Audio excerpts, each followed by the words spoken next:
Bismillah ar-Rahman ar-Rahim. In the name of Allah, most gracious, most merciful. We are talking about the objectives and the motives of the uprising of Imam Hussain alayhi salatu wassalam in the event of Ashura. The event of Ashura was, in fact, an uprising against oppression. It was a movement against tyranny and against oppressors. We talked about the causes which finally resulted in that very tragic event.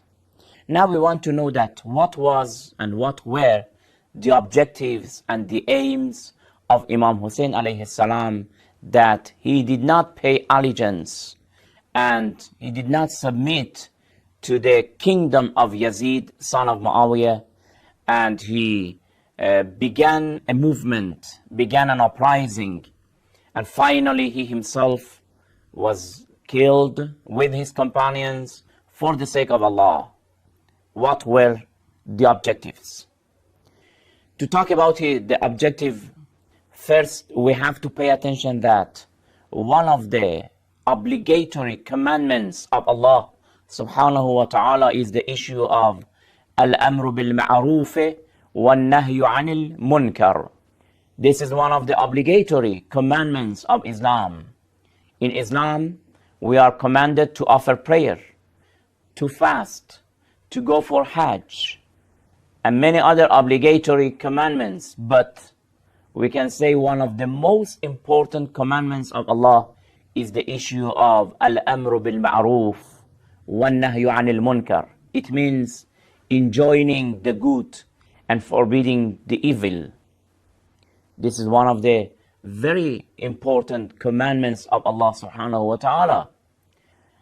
In the Holy Quran, chapter 3, verse 110, we read that كنتم خير أمة أخرجت للناس تأمرون بالمعروف وتنهون عن المنكر وتؤمنون بالله.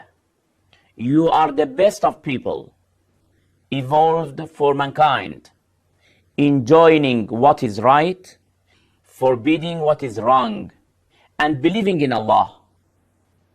Look at the verse and listen very carefully. What is Allah subhanahu wa ta'ala is reminding us? Allah subhanahu wa ta'ala in this verse says that you are the best of the peoples evolved for mankind. Why the best nation? What is the reason of this being best? The reason is that you enjoin the good and you forbid the evil. That is the reason. If you don't do it, it means that you are not a good nation.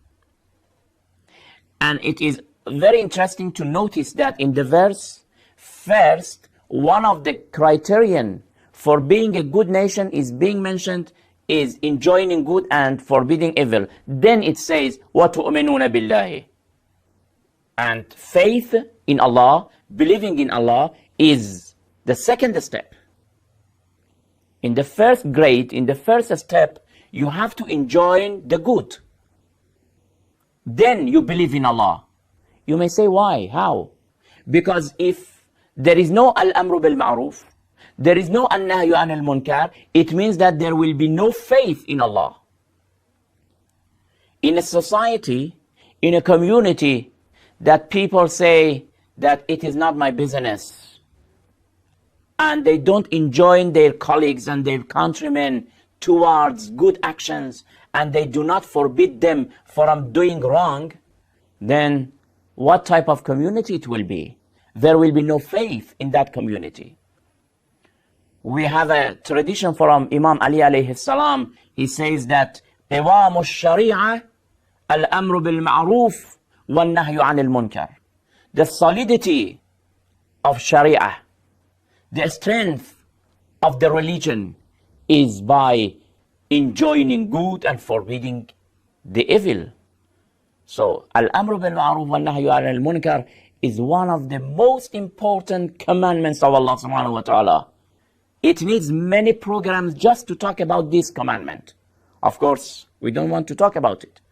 But since now, after we understood the significance of this commandment, then we go to the saying of Imam Hussain alayhi salam to see what he himself has talked about his movement.